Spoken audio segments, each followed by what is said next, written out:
dysfunctional that.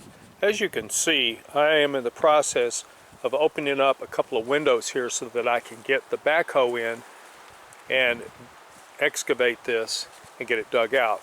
Now my wooden stakes are in place. You can see them here, that one back there, and then of course right there and right over there. I may have to move these stakes as I continue to drop stuff so I don't break my stakes. I have some spares, I just don't want to get them back out. Now I've got a couple of trees to go ahead and get on down besides the ones you see that are down now. And to make these easier to drag out, if you'll look right here, I have cut the branches. Here, let's see. Here's another one. It's a little more difficult to see, but it's cut. And then of course, this one right here. This will allow the branches to break and lay in the direction of pull, but at the same time not break off, so I can drag them out and push them off into the forest. I'm real big about trying to get everything to compost. I don't like burning anything I don't have to, and all of this stuff provides habitat for critters.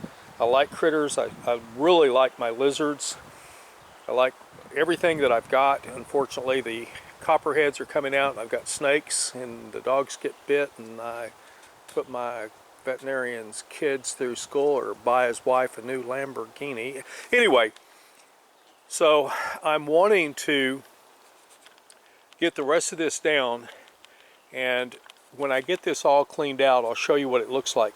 Now, when you're getting ready to cut something, bear in mind, see, here's my water meter, which is how I know that I can get 10 gallons a day out of my well.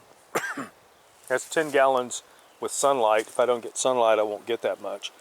But I'm going to have to disconnect that and move that to a new position when I drop a few trees to protect it. But for right now, everything's good, and we will get the horse. You've all met dog, but I'm going to get horse, and we're going to put a rope on these things or a piece of chain, and we're going to drag this out and clear my work area and push this back into the forest somewhere so that it can be disposed of properly. When I say I'm going to pull it out, I don't want it in here as such. See how that's all nice and clear in there? I put all this stuff in one spot, and then I crush it down continuously so it breaks up. As it composts, then I go in, I remove the compost, and I spread that out over other areas to help enrich the soil and to help things grow and thrive. I am not a hug the planet, save the earth type. I just believe that ecology is a good thing to practice, and I practice ecology without being an uninformed fanatic.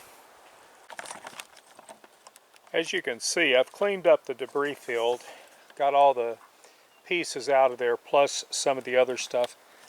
This tree right here is the one that I'm getting ready to cut. See if I can focus in where you can see the rope.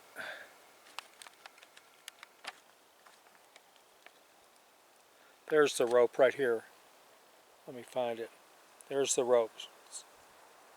Right there. So the tree has a distinct lean to the right.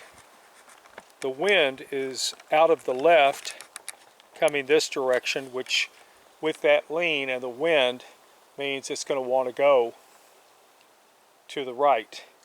So I am going to cut it to the left.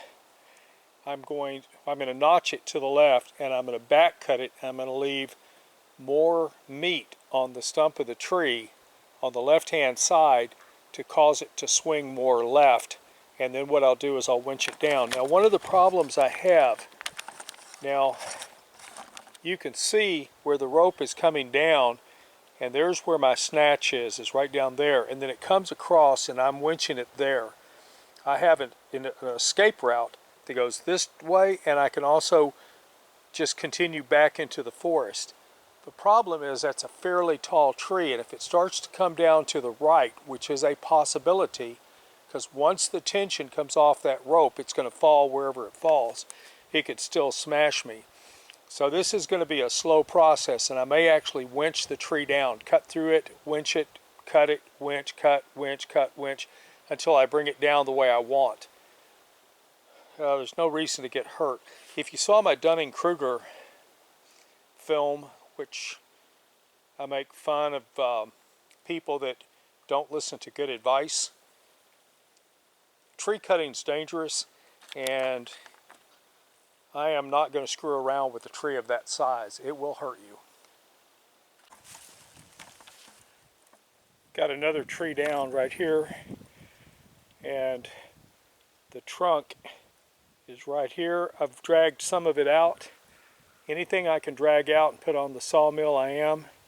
The branches and such I'm breaking up and putting in a spot to rot, as I discussed earlier.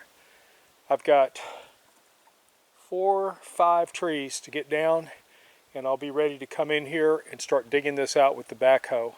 This stump that you see right here is going to be a bit of an issue to get out with the backhoe, because the roots, the backhoe that I've got isn't really big enough to break up those roots. What I got to do is excavate them and get on them with an axe, break them up, and then put some herbicide on the ends of the roots so they don't keep growing. But I'm making progress.